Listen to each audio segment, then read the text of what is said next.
the container on upside down. It's upside down. So now we're getting this funny spectra here. Yeah. And The the fit instrumental number says, says, it says V fail, verification fails. Okay. The instrument knows when there's something funny. Something funny. So And it then- would detect maybe. Okay, well, there's installation instructions that tell you that it allows you, the user, to Yep. tweak that number. Okay. So you can move the limit number down to as tight as you want. Okay. Oh, good. And then it will come up. And Okay. then it'll say, if V fails, do you want me to display these numbers over here anyway? You can say yes or no. Usually, if you say no, it'll make them all zeros to alert the operator. Even though the V-fail flag is on, the Yep. operator might not realize that it's there Got it. until he sees zeros. Right.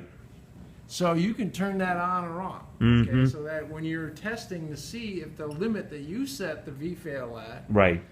is okay for your crop. I got it. Okay, so got it it. might be like the number could be 24, and then all of a sudden things are bouncing around like 27, so you might want to move it up to like 30. Right. Right now, I think it's set at 99. 99. Wow. but It's still, it's still going to come on. I mean, When stuff is something's really wrong, gonna fly. right. Remember that graph I showed you of a circle? Yep.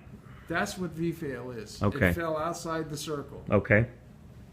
so that the chance that something could be, maybe fan leaves chopped up and then sprayed with some of these artificial cannabinoids or cannabinoid analogs. Yep.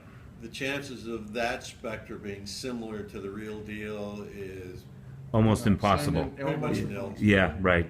It's for a lot of issues. Mm-hmm. For a lot of issues, and it would be very.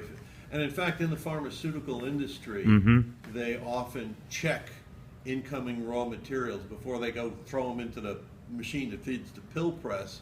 They will have an infrared checker to verify the contents of the container, because a lot of times, they're dealing with white powder. Yeah. What is this for sure?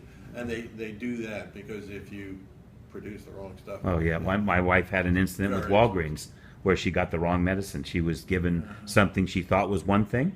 It was actually another thing, and we had it tested.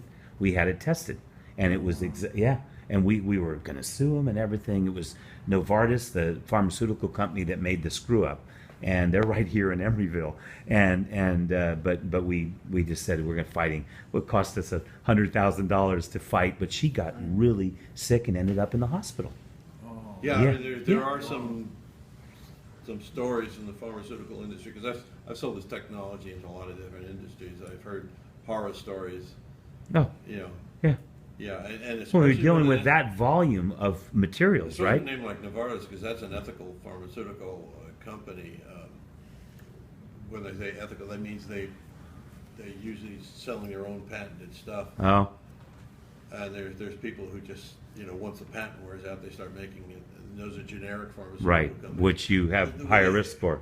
Well, their standards and their equipment and their people are they don't have the resources that the people who have the patents have. So That's right. Guys with patents tend to make a little bit better stuff. I'm not saying that all Yeah, generic stuff is bad. Right. But the generics are usually the ones that make the mistakes. right, right.